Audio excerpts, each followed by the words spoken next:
subscribe to my channel.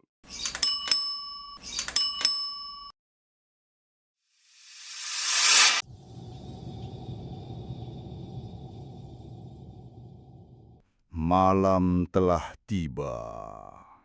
Cahaya mulai meredup dan kegelapan menyelimuti setiap sudut ruangan. Jika kamu mendengar suara aneh, jangan abaikan. Mungkin itu bukan sekadar angin. Di sini, kisah-kisah yang tak terjelaskan akan hidup kembali. Bersiaplah. Karena cerita kali ini mungkin akan menghantui malammu. Selamat datang di tempat di mana rasa takut bukan sekadar cerita. Ini adalah kisah misteri. Namaku Dina, seorang karyawan biasa. 26 tahun. Baru pindah ke Jakarta karena pekerjaan. Uang pas-pasan. Jadi aku memilih apartemen murah di pusat kota. Tua, pengap, tapi cukup untuk tidur dan bertahan hidup. Apartemen Gria Wijaya, bangunan lawas era 80-an. Catnya terkelupas. Lampu lorong berkedip seperti kehabisan daya hidup. Tapi aku tak punya pilihan. Unit lantai 3 cukup murah. Dan yang penting, dekat kantor. 7 hari pertama semuanya biasa saja. Sampai akhirnya, satu pagi aku menemukan paket kecil di depan pintu. Tak ada nama pengirim. Hanya tulisan tangan dengan spidol hitam. Untuk penghuni lantai 7, unit 705. Aku terdiam. Lantai 7. Apartemen ini cuma sampai lantai 6. Aku tahu pasti. Kubawa paket itu ke satpam. Lelaki tua dengan wajah lelah dan mata berkantung itu hanya menggeleng. Lantai 7. Jangan dipercaya, Nak. Itu cuma cerita orang lama. Malam itu, aku terbangun mendadak. Keringat dingin mengucur meski AC mati. Jam digital di nakas berkedip. 0333. Udara kamar beku. Napasku menguap seperti di dalam kulkas. Entah kenapa, kakiku melangkah sendiri keluar kamar. Lorong sunyi. Hanya bunyi detik jam yang terlalu keras. Di ujung, lift berdenting dan pintunya terbuka sendiri. Aku masuk seperti dikendalikan sesuatu. Deretan tombol lantai menyala. Tapi ada yang aneh. Di bawah angka 6 muncul angka 7. Tombol yang tidak pernah ada sebelumnya. Lift naik lambat. Darit logamnya seperti tulang digerus mesin. Aku hampir menekan tombol batal, tapi tanganku tak mau bergerak. Lalu, ding! Pintu terbuka. Dan di depanku, lantai yang tidak tercatat di denah manapun. Lorongnya panjang, terlalu panjang. Dindingnya lembab, ditumbuhi jamur hitam, bau daging busuk, dan karat menyengat. Tapi anehnya, semua pintu bertuliskan nomor yang sama, 705. Aku buka salah satu pintu, dan jantungku hampir berhenti.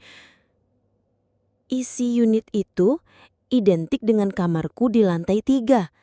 Sofa yang sama, posisi rak yang sama, bahkan sandal kuletakkan di posisi yang sama. Di meja makan, duduk seseorang. Sosok perempuan. Mirip aku. Terlalu mirip. Rambut kusut menutupi wajah. Saat ia mendongak, matanya melotot kosong. "Kamu yang dari bawah ya? Sudah waktunya gantian." Aku ingin kabur, tapi pintu menutup sendiri. Lampu padam. Suara berdesis mengisi ruangan. Seperti sesuatu atau banyak sesuatu merayap di lantai, di langit-langit, di dalam dinding. Aku terbangun keesokan pagi, di ranjangku sendiri. Lantai 3. Semua tampak normal. Sampai aku melihat meja makan. Di sana ada paket kosong lagi. Dan kali ini ada secarik catatan kecil. "Kami tunggu kamu lagi besok malam. Jangan buat kami menjemput." Sejak malam itu, angka 7 di lift selalu ada. Bahkan siang hari. Kadang cermin di kamar mandi memperlihatkan 2 bayangan. Padahal aku sendirian. Keesokan harinya, aku memohon ke pengelola untuk melihat rekaman CCTV malam itu. Mereka mengizinkan, meski dengan wajah heran. Di layar monitor, aku terlihat berjalan ke lorong, masuk ke lift, tapi lift itu tidak bergerak kemana-mana, hanya berhenti di lantai 3. Aku tunjukkan bahwa tombol 7 menyala setiap jam 3:33. Tapi mereka bersumpah, tidak ada sambungan kabel ke lantai 7. Fisik bangunannya cuma sampai 6 lantai. Kamu pasti ngelindur, Mbak.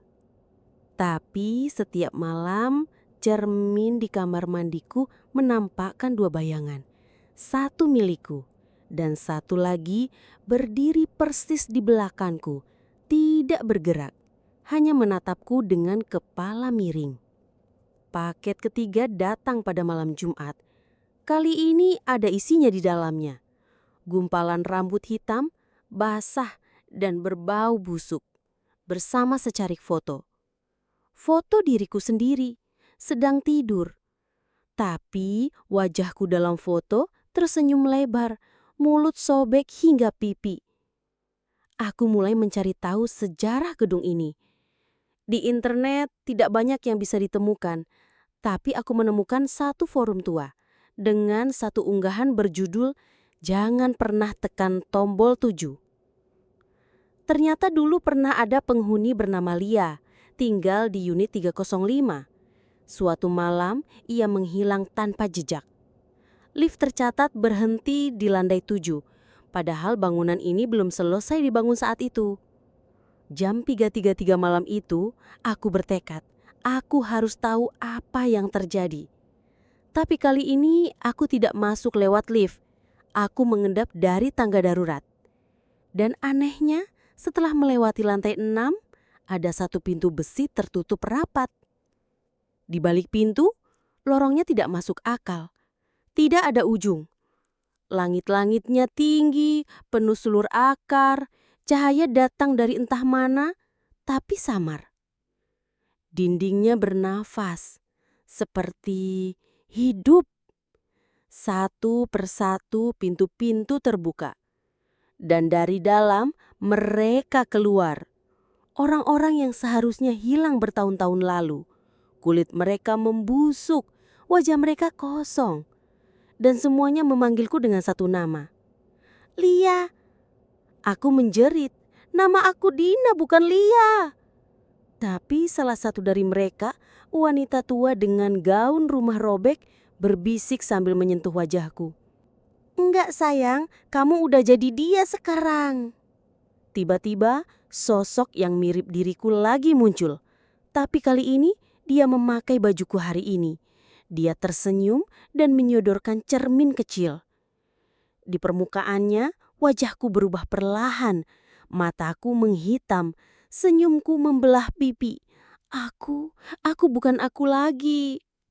Aku mencoba kabur, tapi lorong itu tak berujung. Aku berlari dan selalu kembali ke tempat yang sama.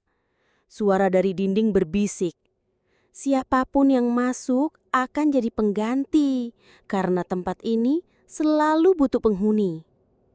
Sejak malam itu, tidak ada yang pernah melihat Dina sampai sekarang. Unit 305 kosong. Tapi tetangga kadang mendengar suara lift berdenting pukul 3.33. Dan kadang dari lantai 6 terdengar tawa perempuan kecil, tawa yang terlalu dekat, padahal tidak ada siapa-siapa. Dan kamu yang sekarang tinggal di apartemen itu? Kalau tengah malam nanti lift tiba-tiba terbuka sendiri, jangan masuk. Jangan tekan tombol 7.